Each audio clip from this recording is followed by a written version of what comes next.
आगे चल करके आपके सुझाव से एक मजबूत और एक विकसित राजस्थान को हम आगे ले चलेंगे, ये मेरा पूरा विश्वास है।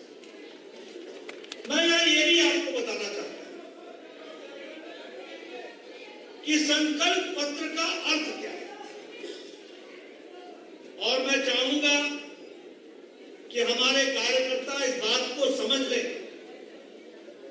कि भारतीय जनता पार्टी जब कोई संकल्प पत्र निकालती है तो वो राजनीतिक दस्तावेज ही नहीं होता है,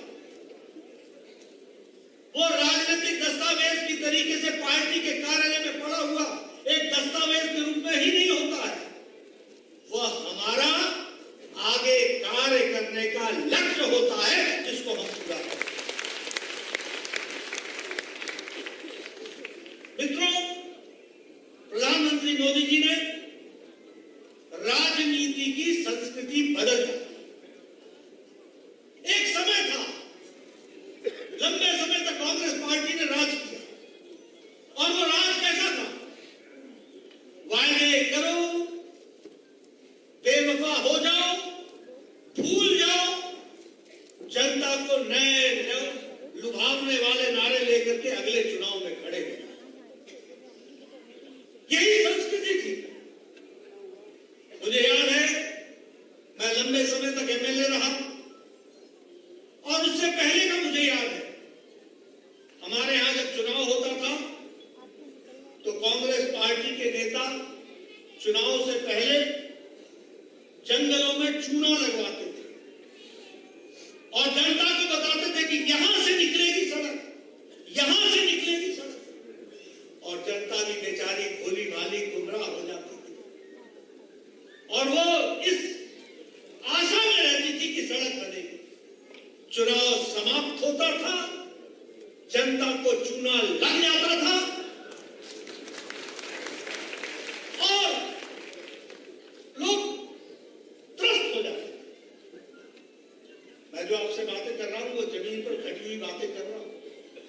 मैंने वो भी समय देखा है जब चुनाव से पहले हमारे एमएलए साहब आया करते थे, बोले पानी नहीं पहुंचा, अच्छा मैं कल ही पाइप भिजवाता हूं, और दूसरे दिन तीसरे दिन ट्रक के ट्रक पाइप के ढेर आकर के गांव के सामने रख दिए जाते। चुनाव समाप्त होता था, अगले सप्ताह किसी दिन रात को आकर के पाइपों को ट्रक उठाकर ले गए। ये थी संस्कृति। मोदी जी ने संस्कृति को बदला और रिपोर्ट कार्ड की राजनीति शुरू की। जो कहा है वो करेंगे, जो करेंगे उसको आगे बताएंगे। और अब तो ऐसी संस्कृति आ गई, अब तो ये संस्कृति आ गई, जो कहा था वो किया है, जो नहीं कहा था वो भी करके दिया है, इस तरीके के। और इसलिए सेवा, सुशासन, गरीब कल्याण, ये भारतीय जनता पार्टी के कार्यकर्ताओं के साथ जुड़ा हुआ है। मैं यहां कहना चाहता हूं, जब हम ये बात कहते हैं कि हमने जो कहा वो किया और अपने वायदों को भूले नहीं, जनता भूल गए तो उसको भी भूलने नहीं दिया।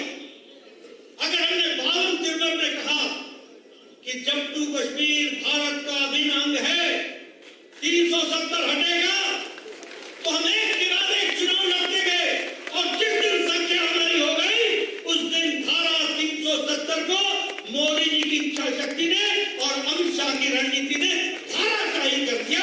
ये हमने कहा।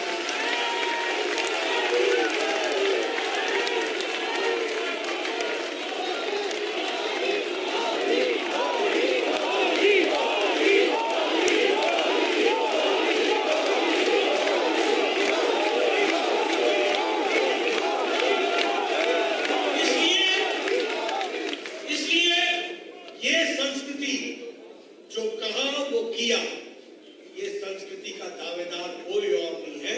ये है तो हमारे नेता आदरणीय मोदी जी हैं और भारतीय जनता पार्टी है, इस बात को जरूर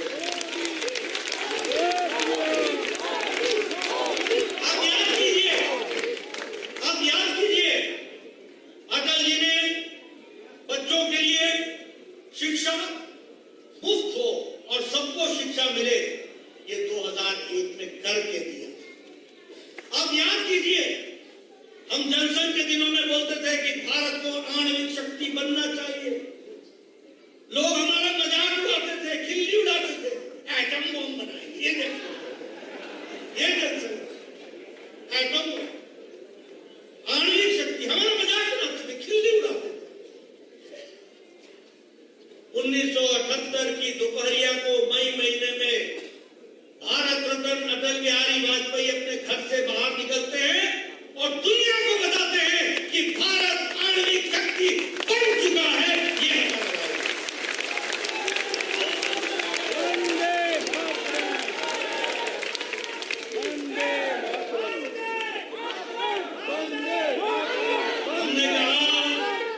हमने कहा हम मंदिर वही बनाएंगे।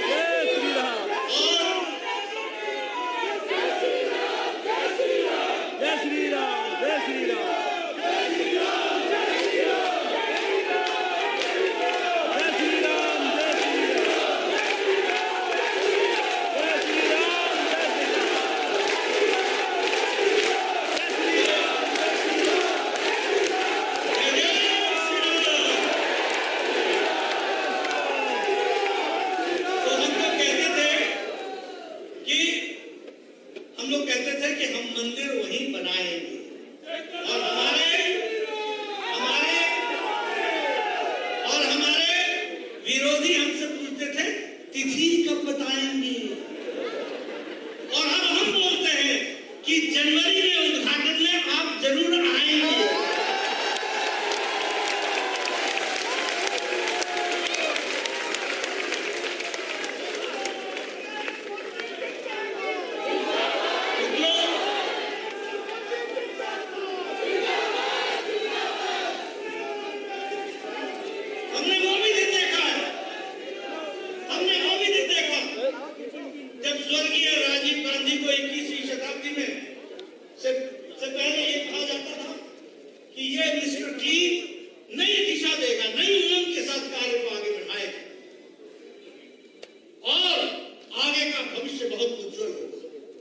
महिला शक्ति को ताकत दी जाएगी।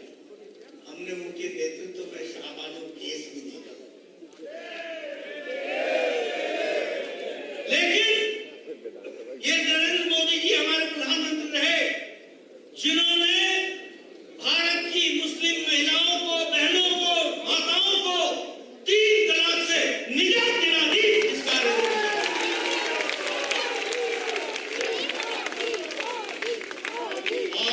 जानकर बहनों को आश्चर्य होगा, पाकिस्तान में 3 तलाक नहीं है, बांग्लादेश में 3 तलाक नहीं है, इंडोनेशिया में 3 तलाक नहीं है, ईरान में 3 तलाक नहीं है, इराक में 3 तलाक नहीं है, सीरिया में 3 तलाक नहीं है।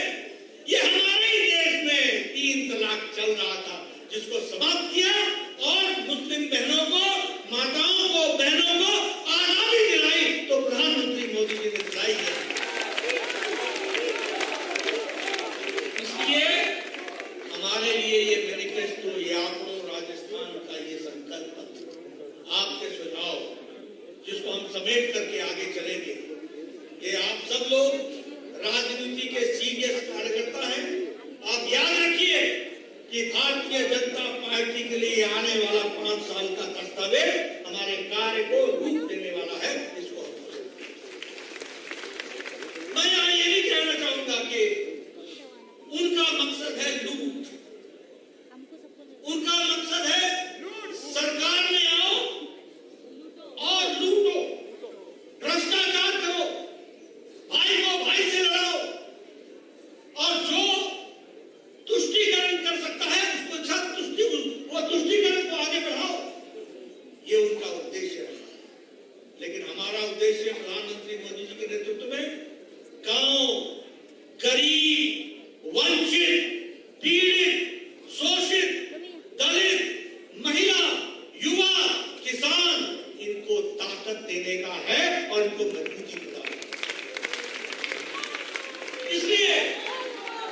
इसलिए प्रधानमंत्री गरीब कल्याण अन्न योजना 80 करोड़ की जनता को 5 किलो गेहूं या 5 किलो चावल पहुंचाना, ये सिर्फ पहुंचाना ही नहीं है, इसका फर्क ये पड़ा है कि इंटरनेशनल मॉनिटरी फंड अब ये बोलता है, IMF बोलता है कि भारत की गरीबी 12% घट गई है और अति गरीबी 1% से भी कम आ गई है। ये बदलता भारत। प्रधानमंत्री आवास योजना, महिलाओं को उसकी ताकत देना, उज्ज्वला योजना, उजाला योजना, सौभाग्य योजना, स्वच्छता अभियान, इज्जत घर देना। आपको मालूम है कितनी संख्या है इज्जत घर की? 12 करोड़। यानी 12 करोड़ बहनें अपने दैनिक नित्य कर्म के लिए सुबह और शाम सूर्यास्त और सूर्योदय का इंतजार करती थी। कैसी जिंदगी जीती थी? क्यों नहीं देश के नेताओं को यह ध्यान में आया और क्यों मोदी जी का इंतजार करना पड़ा, जिनके आने के बाद 12 करोड़ इज्जत घर देकर 12 करोड़ महिलाओं और परिवारों को इज्जत देने का यह बदलता भारत। मैं गांव से आता हूं, इससे आपसे बोलता हूं। गांव में माताएं 5 बजे उठ करके लकड़ी काट के लाती थी, गीली लकड़ियां जलाती थी, फूक फूक करके और धुआं देती थी, फेफड़े खराब करती थी। आज गैस का चूल्हा, सिलेंडर उनको उपलब्ध है। ये बदलता सशक्तिकरण वाला भारत। आयुष्मान भारत, कितने लोगों को? 55 करोड़ लोगों को आयुष्मान भारत। भारत की आबादी का 40% हिस्सा गरीब लोग 5 लाख रुपए का हेल्थ कवर हर साल देने का काम किया तो नरेंद्र मोदी जी की सरकार। इसलिए गांव, गरीब, वंचित, पीड़ित, शोषित, दलित, इन सब की चिंता करने का काम जो है वो भारतीय जनता पार्टी की सरकार ने किया है। यहां भी क्या आपके यहां नेशनल हाईवे नहीं बने? क्या यहां वंदे भारत ट्रेन नहीं चल रही? आप बताइए, यहां हाईवे नहीं बने? क्या यहां एयरपोर्ट नहीं बने? अब आपने हमको दिल्ली का टिकट दिया था तो दिल्ली से जो काम हो सकता था वो करके दिया है। समय आ गया है अब राजस्थान का भी टिकट दो, यहां भी हम विकास कर सकते हैं।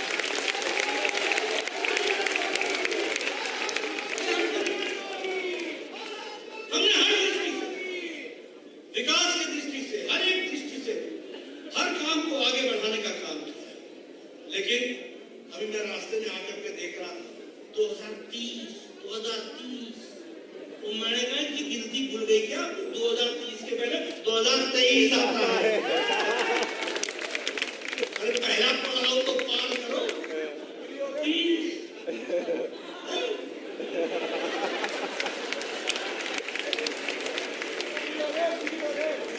पहले साहब गुंडनिया खा जाओगे।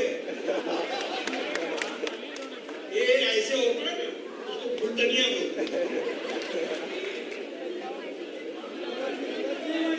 यहाँ गुलाटी बोलते हैं। गुलाटी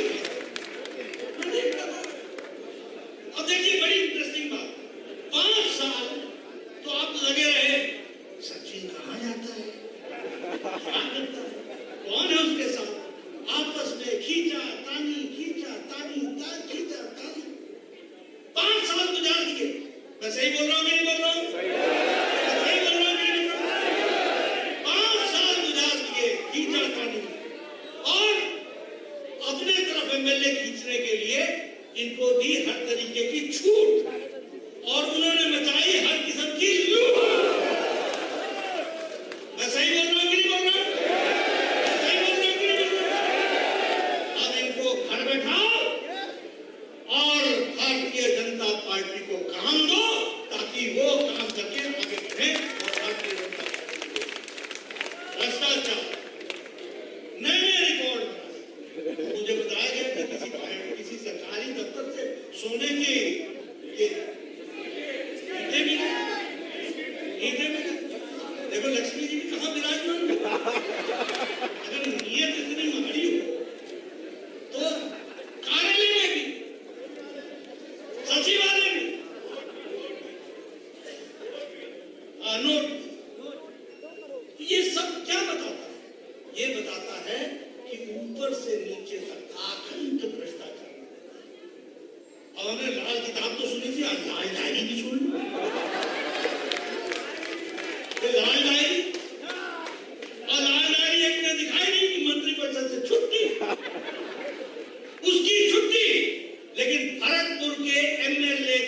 व्यक्ति जो रेप और मर्डर केस में फंसा है उसकी छुट्टी नहीं।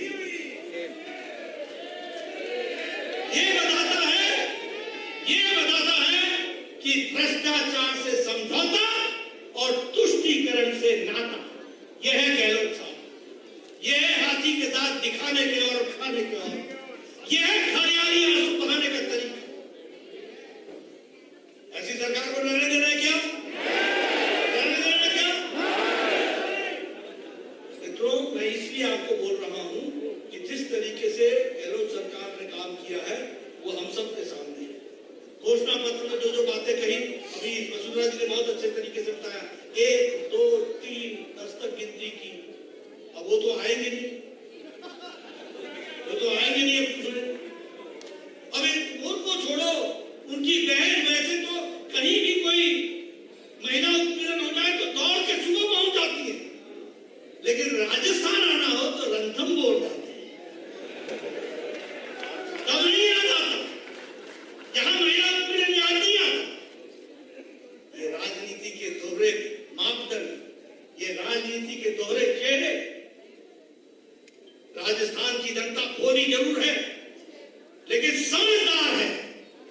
राजस्थान की जनता भोली जरूर है लेकिन अपना हक जानती है, अपना हित जानती है, और इसलिए मुझे पूरा विश्वास है।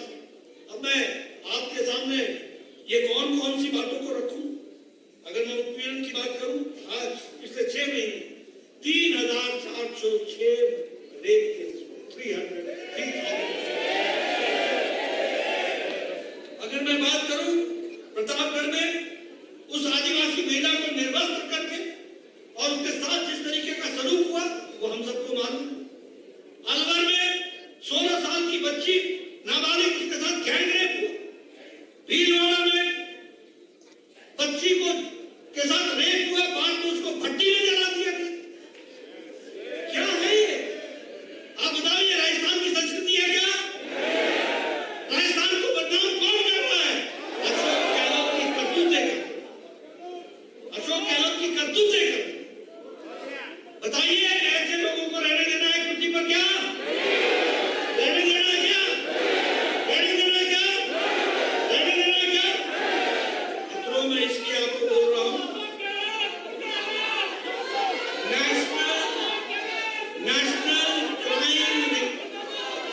नेशनल क्राइम रिकॉर्ड ब्यूरो में रेप में राजस्थान नंबर 1 रैंक कर रहा है।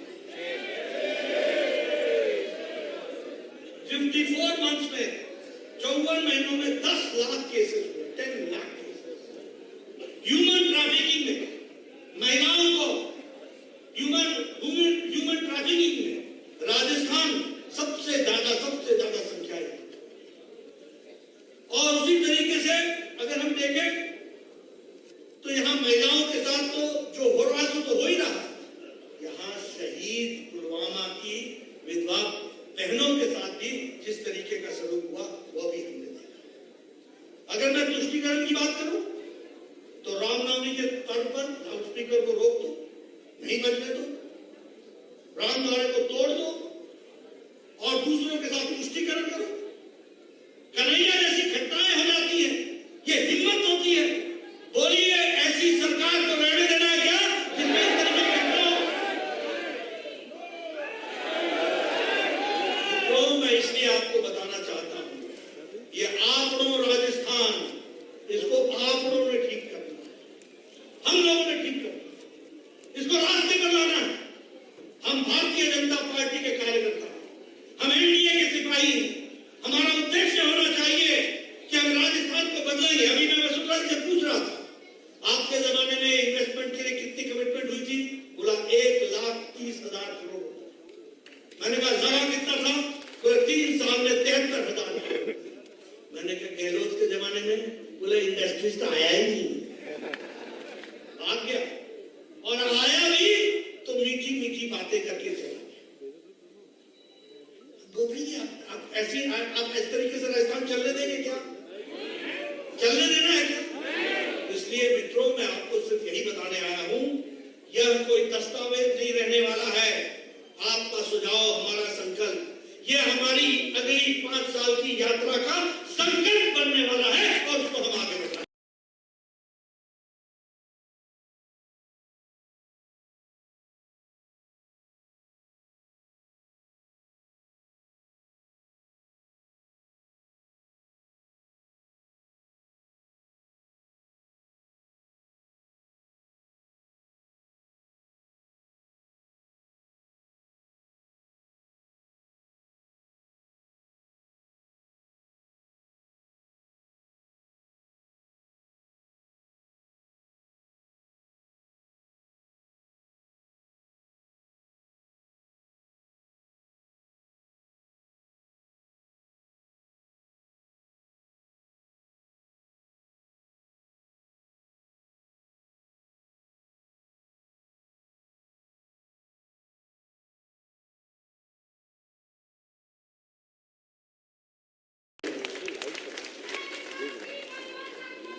इसलिए मैं आपको एक निवेदन करने के लिए आया हूं, आप सब लोग कमर कस ले।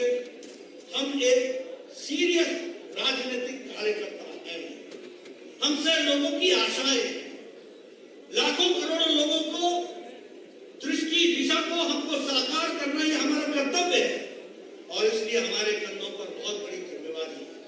मुझे पूरा विश्वास है कि आप सब लोग मिलकर इस जिम्मेवारी को निभाएंगे और आपको राजस्थान को सुंदर बनाएंगे, विकसित बनाएंगे। बहुत बहुत धन्यवाद।